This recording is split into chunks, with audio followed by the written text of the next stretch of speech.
Hello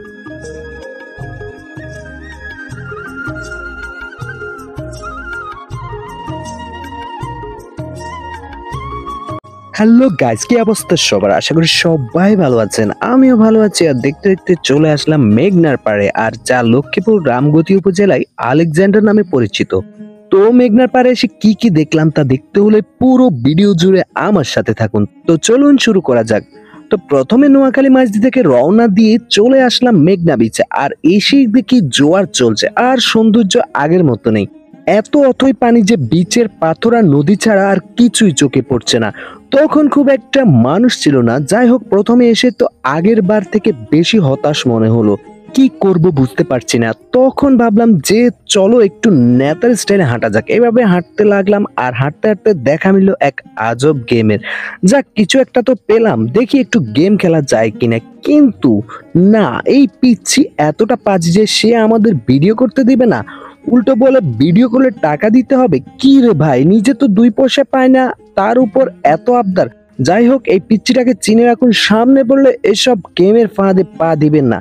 যাই হোক, এদিকে দেখা যাচ্ছে যে একটা নৌকা কোথায় যেন হারিয়ে যাচ্ছে, আর এখানে ছোট ভাই হাসান কি ভাব নিয়ে হাঁটছে দেখছেন। আর তার হাঁটা দেখে তো ভাগিনা আরিফ দৌড় দিল। কেন দৌড় দিল? হতে পারে কোনো মেয়েলি কেস। যাই হোক, ওইদিকে না যায়। এরপরে আরো একটা অদ্ভুত খেলার দেখা মিলল, বোতল খেলা। এটাও অনেকটা কঠিন, কিন্তু কি আর করব, খেলতে গেছি আর লস হবে না এটা তো চিন্তা করা যায় না। তো এইদিকে হাসান বলছিল এই পটের গেম খেলবে। বললাম ঠিক আছে, খেলো। খেলতে খেলতে সময় হয়ে গেল জুমার নামাজে, তাই আর দেরি না করে সিএনজি রিজার্ভ করে চলে আসলাম ঐতিহাসিক মেজর মোন্নান মসজিদে। মসজিদটি খুব সুন্দর, আর চারপাশে গ্রামীণ খোলামেলা ভিউ দারুণ লাগে। আপনারা চাইলে দেখে আসতে পারেন।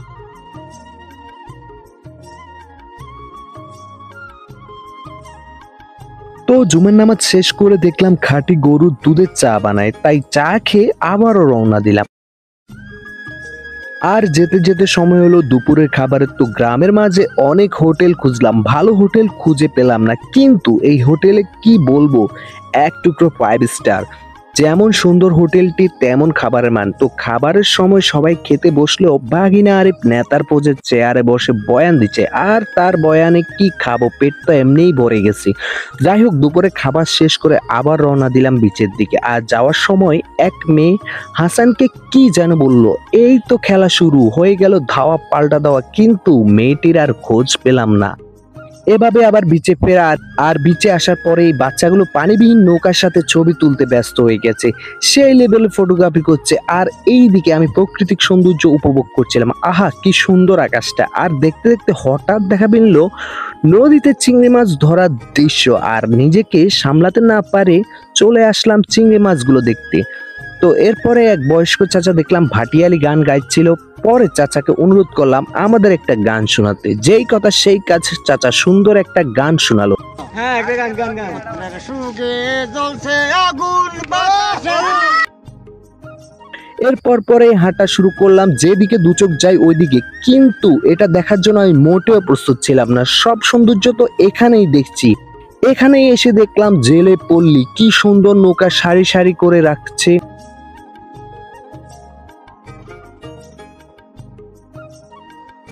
মানে সত্যি দৃশ্যটা উপভোগ করার মতো।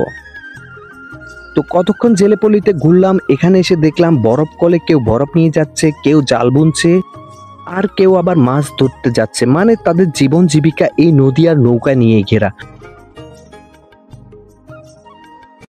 তো এসব দেখতে দেখতে চলে আসলাম ভিন্ন আরেক দ্বীপে। চারদিকে কি সুন্দর দৃশ্য, যেটা এখানে না আসলে বলে বোঝাতে পারবো না। তাই ভাবলাম নিরিবিলি একটু নদীর ঢেউয়ের পাশে বসি। আর এইদিকে ভাইগুলো বোতলে স্যালাইন গুলে, আর আমি এইদিকে সাগরের পানি গ্লাসে করে খাচ্ছি। কি সুন্দর, তাই না? তবে দুর্ভাগ্যবশত গ্লাসটা ওখানেই রেখে আসলাম। তো নদীর পাড়ে আসলাম, একটু চা না খেলে হয় নাকি।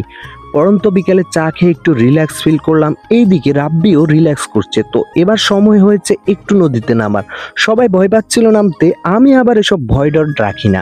চট করে নেমে পড়লাম নদীতে, আর একটু দূরে গিয়ে সাঁতার কেটে আসলাম। কিন্তু পেছন থেকে একটা নৌকা আসায় আবারও চলে আসলাম। তো নৌকা আসলো, নৌকা থেকে জেলেরা তাজা মাছ নামাচ্ছে আর এই মাছ নিয়ে তাদের জীবন সংসার। কি সুন্দরভাবে উনি যাচ্ছে, মনে হচ্ছে কোনো কষ্ট নেই। তো ময়লা পানি গায়ে মেখে আবারও তীরের দিকে যাচ্ছি আর যাওয়ার পথে দেখলাম একটি নৌকা উদ্বোধন করে মিষ্টি বিতরণ করছে আর চট করে আমরাও মিষ্টি নিয়ে নিলাম। আহা কি মিষ্টি! এদিকে ভাগিনা আরিফ দুইটাই নিয়ে নিছে। যাই হোক, পরে চলে আসলাম গোসল করতে। পানিগুলো সুন্দর হলেও পানি খুব নোনা, আর কি করব, নোনা পানিতে গোসল করে আবারও রেডি হয়ে বিচে যাই। আর আসার পর দেখি এত মানুষ, কি বলবো, কই থেকে আসলো এত মানুষ। আর এদিকে তো একটা আপু বাচ্চা হারিয়ে ফেলেছে, মনে হয় তাই দৌড় দিচ্ছে বাচ্চা খুঁজতে। আবার এইদিকে এই আপুটার বাচ্চা আছে, কিন্তু মনে হয় জামাই হারিয়ে ফেলছে, তাই হয়তো জামাই খুঁজছে।